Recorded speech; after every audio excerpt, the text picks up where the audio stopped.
Bonjour Bruno Moschetto. Bonjour monsieur. Vous êtes maître de conférence à ESCP Europe et président du conseil de surveillance de la Banque de Lubac et compagnie. Vous avez publié avec Bruno Laurent Moschetto votre fils Crise financière et régulation bancaire dans la collection Que sais-je des éditions PUF. Dans ce livre, vous tentez de caractériser les dernières crises pour analyser les mouvements de régulation qui s'en sont suivis. Alors, première question, je vais me référer à la conclusion de votre livre. Pour commencer, vous semblez assez pessimiste. Vous dites notamment « La crise financière ne semble pas près de finir ». Alors, qu'est-ce qui nous manque pour être parfaitement serein aujourd'hui? Est-ce qu'il faut davantage de régulation? Je vous renvoie à l'introduction. La conclusion renvoie à l'introduction, en ce sens qu'il y a eu de grands précédents, 1930, et puis ensuite il y a eu quelques précédents plus récents, et puis la crise dite de 2007. Mais elle est née parce que précisément on n'a pas séparé les activités, à l'époque, en 1930 et maintenant, les activités bancaires traditionnelles, du financement des activités bancaires et des activités de financement des marchés.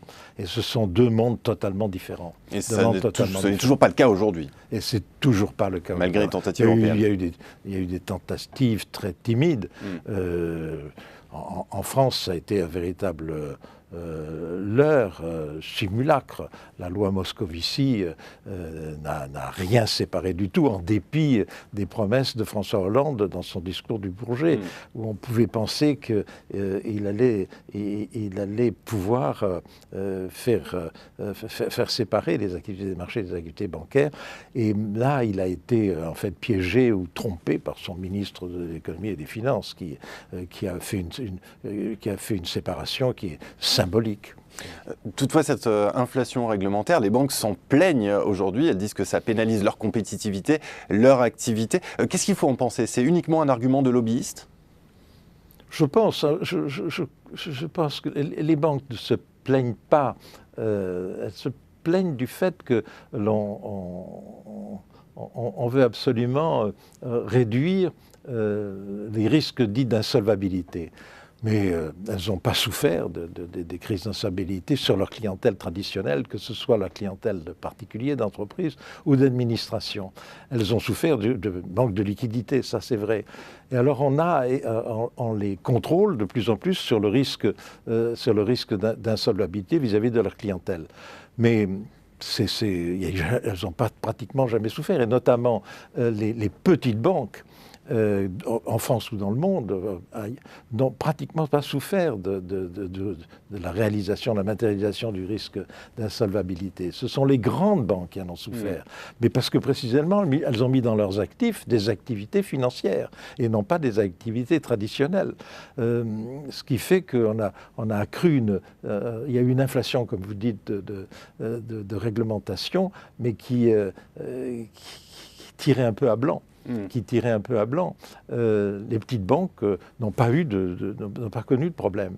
Les grandes, oui, parce que précisément se sont lancées dans des activités de marché, les ont logées chez elles, et par conséquent, là, sur ces actifs, qui étaient des actifs qui se sont révélés des actifs à risque, elles ont été conduites à faire des provisions, à connaître des pertes, et à rehausser leurs fonds propres, et parfois, et à être nationalisées, notamment en Grande-Bretagne.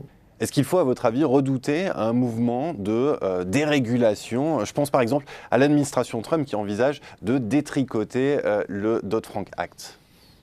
C'est-à-dire que c'est le seul bastion qui était un petit peu clos.